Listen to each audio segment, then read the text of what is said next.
Okay guys, PD Tech here. This is a little look at my Olympus mju 2. It's a zoom 170 model. There was a couple of different zooms. I know there was a zoom 80, and there's also some without the zoom. I've got the earlier one, a black model without the zoom. This has got like a 30mm to 170mm lens. So if you just slide the cover across, that's really cool clamshell design. And the little lens pokes out there. So it says Olympus ED lens, and it's multi-autofocus. So it's 38mm to 170mm zoom. And the zoom is really crazy on this thing. That's the zoom lever there. So that's fully out. Look at the length of that. It looks really silly. And then back in again. So the flash pops up on this, and it pops up all the time. There's no way of clicking it down.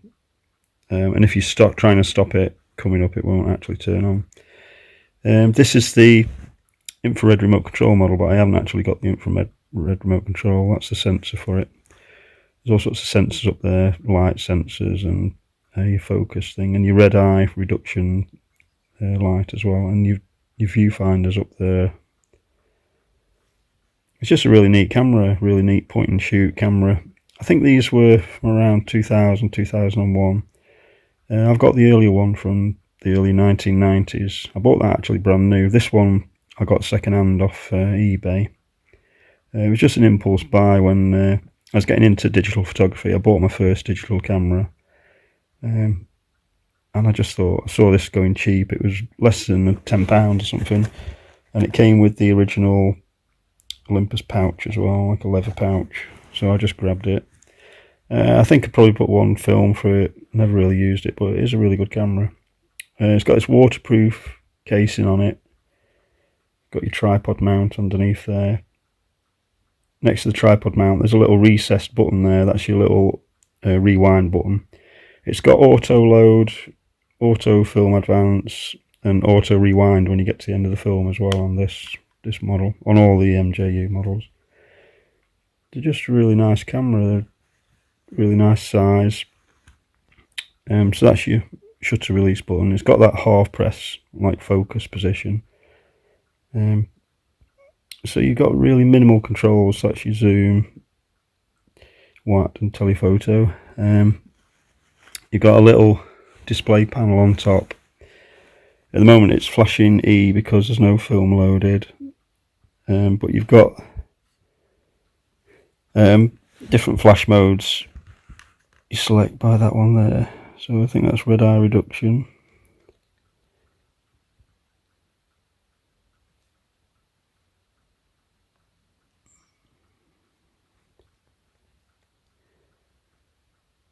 You've got force flash, you've got flash off, auto flash, you've got night scene fill in flash, and you've got red eye reduction in the night scene. And that's auto flash when there's nothing on there. You've got a timer button as well, so you press that, and I think you get something like 10 seconds to get in front of the camera and take your picture. You've got a diopter on the viewfinder to adjust for your eyesight. You've got a little window there in the back door to see what film you've got loaded. You've got nothing on that side. So underneath there, that's your back door release button there to open the back door. It's in this like metallic sort of champagne colour. They came in sort of silver, champagne. I think there's some black ones as well. I had the black one without the zoom on it. Just a really neat camera. They're getting quite collectible now. They're sort of becoming a sort of cult classic point and shoot. They take really good photos. Hopefully in the next video I'll take a roll of film. It's been an adventure. getting hold of some 35mm film, because everywhere I've been going, they're looking at me like I'm come from a different planet or something. I'm asking for film, and they're like, "Film? What's that?" And they're saying for a camera, and they just haven't stocked it for years. Even specialist sort of photography shops are saying that it's difficult to get hold of now. So after searching around all day in my local area without any luck for some film, I get home and my wife says, "Oh yeah, we've got some old film in a drawer." So I found these old Boots films, ISO 400.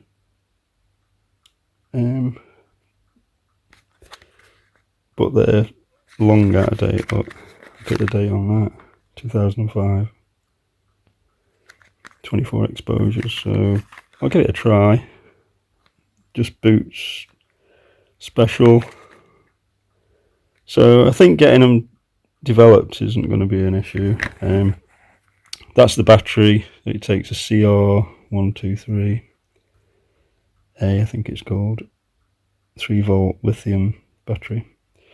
Now this was already in it and it was completely dead, and I was worried because it's been in storage a long time in a drawer.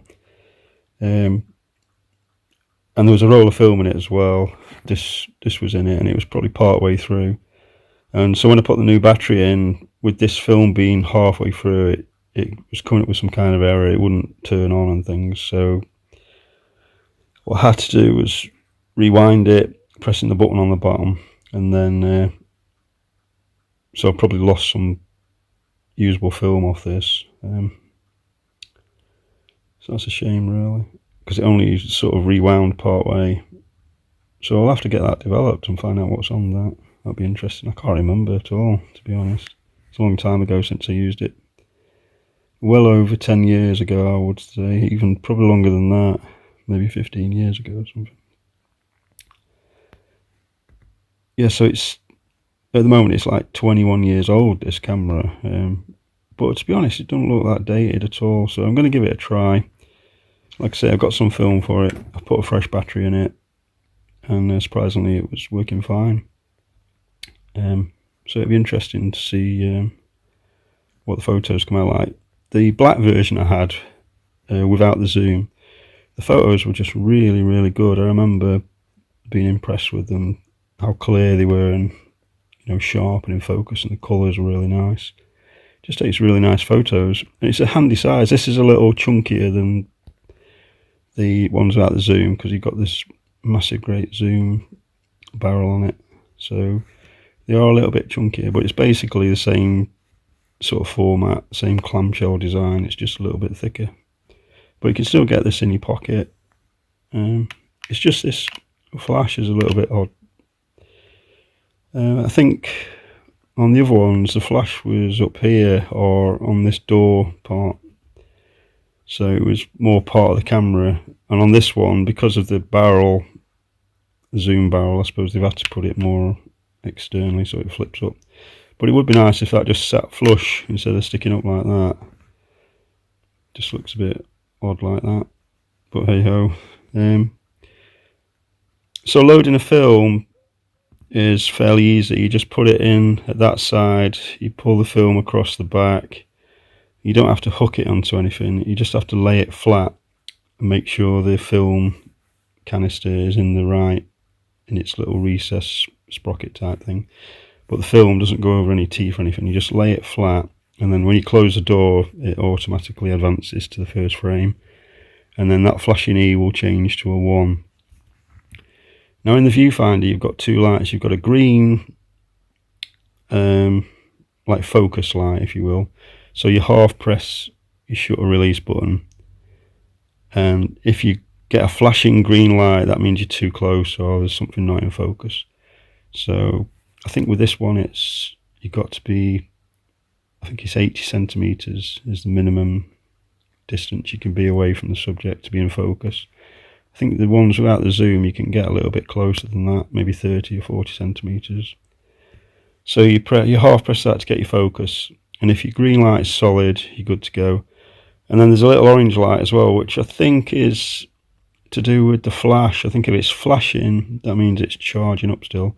So if you're taking a photo with a flash and then you want to take another one with a flash, you'll probably get a flashing orange light until the flash is charged up a little bit. So just bear that in mind. So I just thought I'd show you that. So that's the battery bay door. It's a really crisp, sort of solid, clicky opening underneath there. You have to get that with your nail, and you can see there's a good rubber seal on that. That's to obviously to keep it weather tight. It's like I mean, you can't put it underwater or anything like that, but it is sort of weatherproof. You know, you can take it out in the rain, no problem. And that seals that up. And I think that's probably why the battery that was in there hadn't started to leak or anything, because it's proper sealed in there. So that's really good. It's just a really nice how the clamshell protects the lens, keeps everything in, and that's the on-off as well. So when you switch it over, that instantly goes on. You got a good seal around the back as well. I'll just open the back up. So that's inside the back with the back door open. You got a really good seal around that part there, really sort of good black rubber seal there. Just make sure that's clean, no dust in there. That's your little, those 4 little things are what scans the DX code on your film. These little black and silver bars tell the camera what ISO setting the film is. So all that's automatic. So you just put your film in there, that little spindle at the bottom, make sure it's on there okay, and lay the film flat, and it's just got to sort of go in that area there. It doesn't got to fix to anything. You just got to make sure it's flat over this bit here, and the film canister is in that little spindle thing there, and facing, you know, flat and everything. I'll show you. So essentially you want it like that when you close the door. You don't want it like that. You want it as flat as you can over there, which is going to be a bit of a problem, because this is the later 2006 film, so I've probably got a bit more chance with this one. So probably have to just pull a little bit more out. Difficult to do one-handed. Is that going to stay there, I think?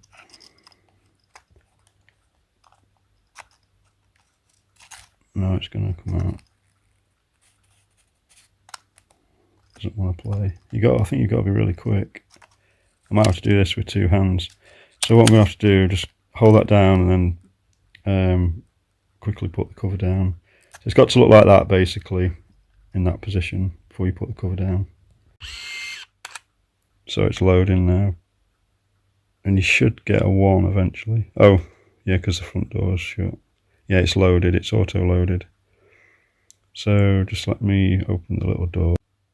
Yeah, so we've got a 1, we're good to go. That's the little battery indicator on the left there. Now at the moment, so when there's no flash symbol, that means it's on auto flash. So that's red eye reduction.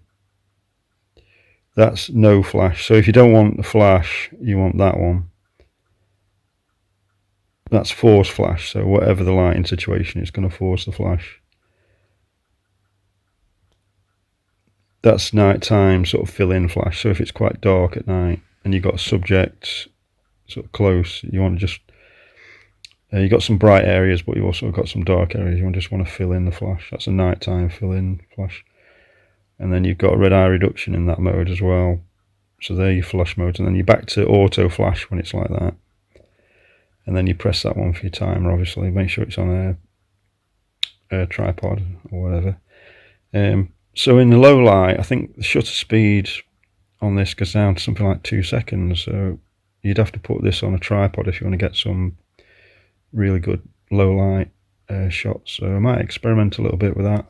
I like the fact it's all weather. I like the simplicity of it. Very simple controls. You just got your flash, your shutter, and your zoom, and you're done really, and that's it.